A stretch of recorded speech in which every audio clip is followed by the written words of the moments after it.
flame of darkness known for burning. 2000 साल पहले mythical as में एक इंसान था जिसने सब इंसानों को तबाह कर दिया, आत्माओं को जला दिया, यहाँ तक कि गॉड को भी मार दिया। उसको डीमन किंग जैसा जाना जाता था। सब लोग उससे डरते थे। उसने जनता पर अत्याचार की सारी हदें पार कर दी और उसका नाम था डीमन किंग एकेडमी। इसलिए बनाई गई ताकि डीमंस के वंशज को ट्रेन किया जा सके, ताकि वो फ्यूचर में डीमन किंग बन सके।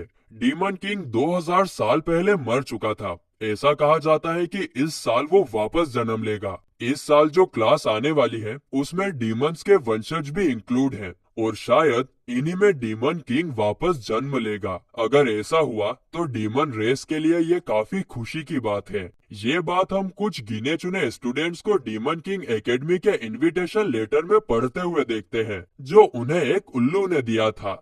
जिसके बाद सीन शिफ्ट होता है और हमें डीमन किंग एकेडमी दिखाई जाती है, जहाँ पर मीशा नाम की लड़की एंट्रेंस टेस्ट देने के लिए जा रही थी। लेकिन तभी कुछ स्टूडेंट से टकराने के कारण उसका हॉल टिकट नीचे गिर जाता है, जिसे एनोस नाम का लड़का उठाकर उसे देता है, जिस पर मीशा उसे थैंक्स बोलती है। तभी एक लड़का, जिसे हम सीरीज में बुली कहकर पुकारेंगे, वो उन दोनों का मजाक उड़ाने लगता है।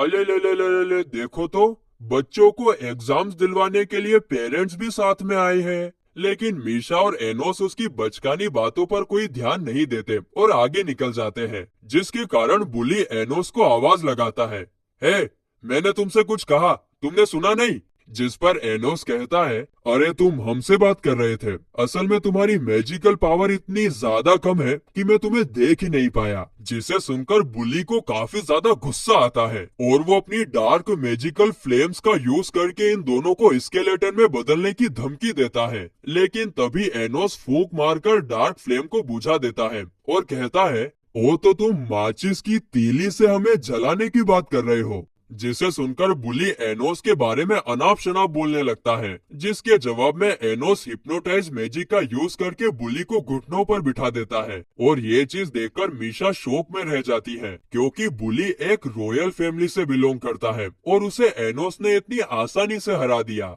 इसके बाद एंट्रेंस एग्जाम के तौर पर दो लोगों के बीच फाइट करवाई जाती है, जिसमें से जो भी जीतेगा उसे ही डीमन किंग एकेडमी में एडमिशन मिलेगा। और किस्मत से यहाँ पर एनोस के साथ फाइट करने के लिए बुली को चुना जाता है, जो कि एक मैजिकल आर्मर और मैजिकल स्वॉर्ड के साथ वहाँ पर आता है। वहीं दूसरी तरफ एनोस एकदम शांत लेकिन पावरफुल तरीके से उसके सामने खड़ा था। अब यहाँ पर बुली अपनी फैमिली की बड़ाई करने लगता है कि हम कितने पावरफुल हैं और अब तुम नहीं बचोगे। लेकिन एनोस उसकी बातों पर ध्यान नहीं देता, जिसके बाद बुली अपनी जलती हुई तलवार से एनोस पर अटैक करने के लिए आगे बढ़ता है। लेकिन एक बार फिर एनोस फूंक मारकर ही तलवार की आग बुझा देता है और वहाँ पर बैठे सारे स्टूडेंट्स एनोस की पावर को देखकर होचक्के रह जाते हैं। आगे एनोस बुली से कहता है, चलो मैं तुम्हें जीतने का एक मौका देता हूँ। मैं इस जगह से हिलूंगा भी नहीं, मैजिक का यूज भी नहीं करूंगा, यहाँ तक कि अपनी सांस और शब्दों में भी ताकत नहीं भरूंगा, फिर भी तुम्हें हरा दूंगा। जिस पर बुली कहता है, तुम मेरे आर्मर पर मैजिक का यूज कर ही नहीं सकते, इसलिए बहाना बना। बूम! वो आगे कुछ कह पाता उससे पहले कोई अनजान फोर्स उसे एक घुसंड दे मारती है, जिसके कारण उसके पूरे शरीर में से खून निकलने लग जाता है और वो पूरे तरीके से लहूलुहान हो जाता है। ये तुमने क्या किया? जिसके जवाब में एनोस बोलता है, तुम्हें मेरी हार्ट बीट फील हो रही है? दरअसल यहाँ पर एनोस ने खाली अपनी हार्ट बीट से उसको धराशायी कर दिया था। जिसके बाद बुली उस घायल हालत में बोलता है, मुझे पता है अब तुम मैजिक से जबरदस्ती मुझसे हार मनवाओगे। तो एनोस बोलता है, अच्छा चलो अब तुम अपनी इच्छा से हार मानोगे। जिस पर बुली कहता है कि मैं मर भी जाऊं तो भी हार नहीं मानूंगा। तभी एनोस चुटकी बजाकर उसे सच में मार देता है और 3 सेकंड के अंदर बोलता है, इग्नल, जिससे बुली वापस जिंदा हो जाता है। दरअसल दोस्तों, ये एक प्रकार का मैजिक है जिसे किसी के भी मरने के 3 सेकंड के अंदर यूज किया जाता है, जिससे वो इंसान वापस जिंदा हो सकता है। और ये 3 सेकंड के अंदर इसलिए यूज किया जाता है क्योंकि मरने के 3 सेकंड तक आत्मा वहीं रहती है। तो वापस जिंदा करने के बाद एनोस बुली से पूछता है, क्या तुम हार मानते हो या तुम्हें फिर से मारूं? सोच लो, हमें एक ही लाइफ मिलती है। जिस पर बुली कहता है मैं हार नहीं मानूंगा, तो एनोस उसे 7-8 बार मारकर वापस जिंदा करता है। साथ ही में वो कहता है कि जो भी इस जादू से वापस जिंदा होता है उसका नजरिया चेंज हो जाता है। तुम्हारा क्या ख्याल है मिस्टर बुली? सरप्राइजिंगली बुली हार मान लेता है। दोस्तों, ऐसा इसलिए हुआ क्योंकि उसने पहली बार मौत को बहुत करीब से देखा था। उसने रियल डर को देखा था और इसीलिए उसका नजरिया चेंज हो गया था। और दोस्तों, इस तरह एनोस उसे बिना जबरदस्ती किए हार मनवा लेता है। जिसके बाद मैजिकल असेसमेंट टेस्ट के दौरान जहां पर दूसरे स्टूडेंट्स के स्कोर 200 से 300 के बीच आ रहे थे, वहीं पर मीशा का स्कोर 1 लाख के ऊपर आता है। और एनोस का तो पूछो ही मत, उसकी पावर इतनी ज्यादा थी कि जो क्रिस्टल मैजिक कैलकुलेट कर रहा था वही ब्लास्ट हो जाता है। इसके बाद एप्टीट्यूड टेस्ट में भी मीशा और एनोस काफी आसानी से पास हो जाते हैं।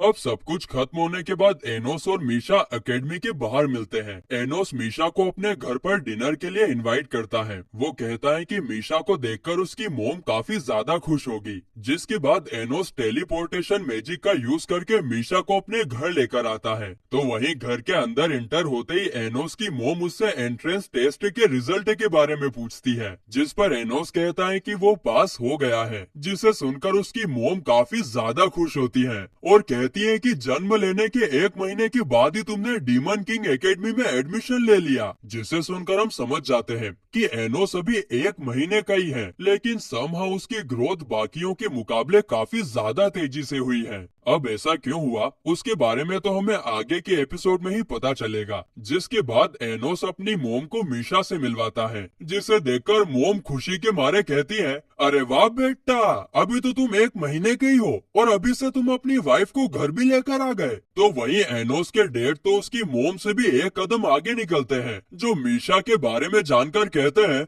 ये हुई ना मर्दों वाली बात बेटा।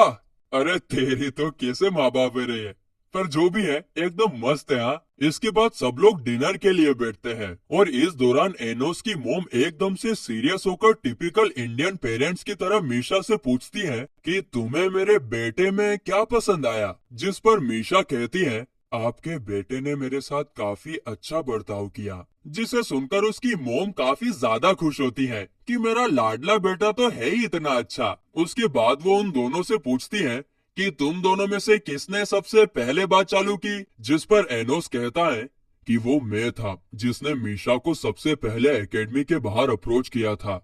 अब डिनर खत्म होने के बाद एनोस मीशा को उसके घर छोड़ने के लिए जाता है और बात करने के दौरान एनोस मीशा से उसके मॉम डैड के बारे में पूछता है। मीशा बोलती है, वो मेरे साथ ज्यादा नहीं रहते, मेरी बहन के साथ रहते हैं और मेरी बहन के साथ भी मेरी नहीं बनती। तुम्हारा चेहरा देख के लग रहा है कि तुम्हें मेरे लिए बुरा लग रहा है। एनोस बोलता है, हाँ थोड़ा सा।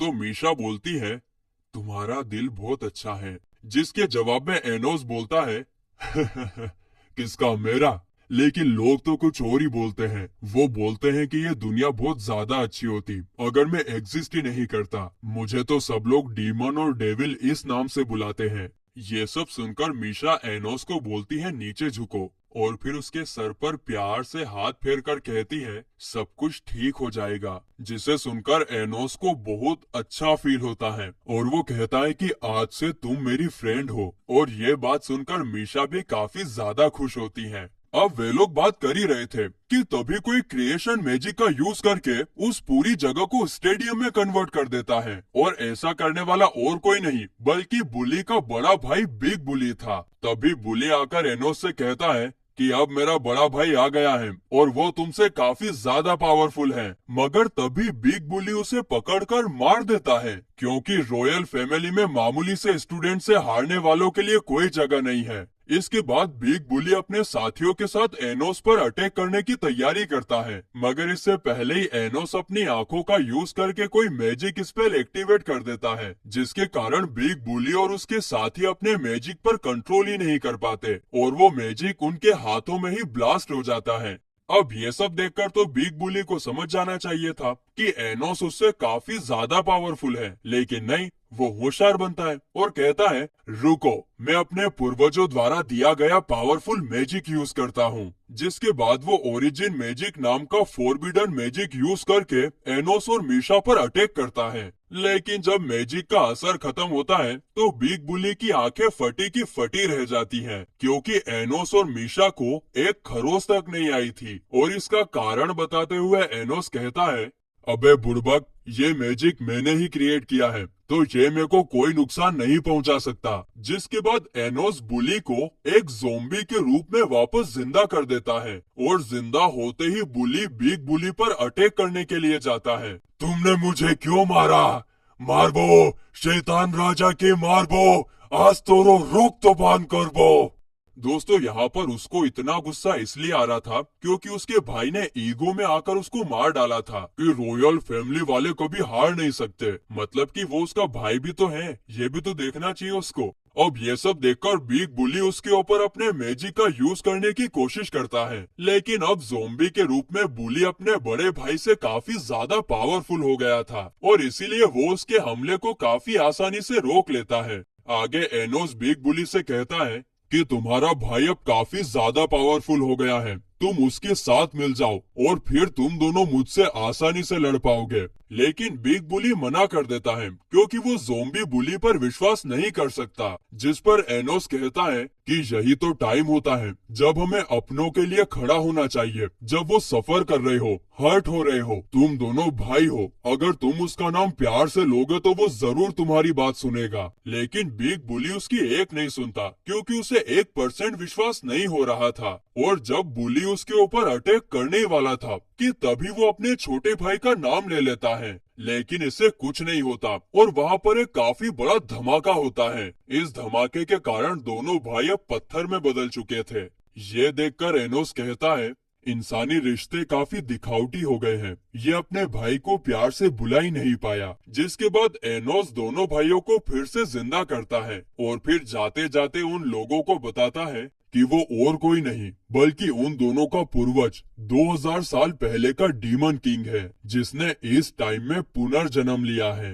और फिर गाइस, इसी के साथ ये एपिसोड यहीं पर खत्म होता है।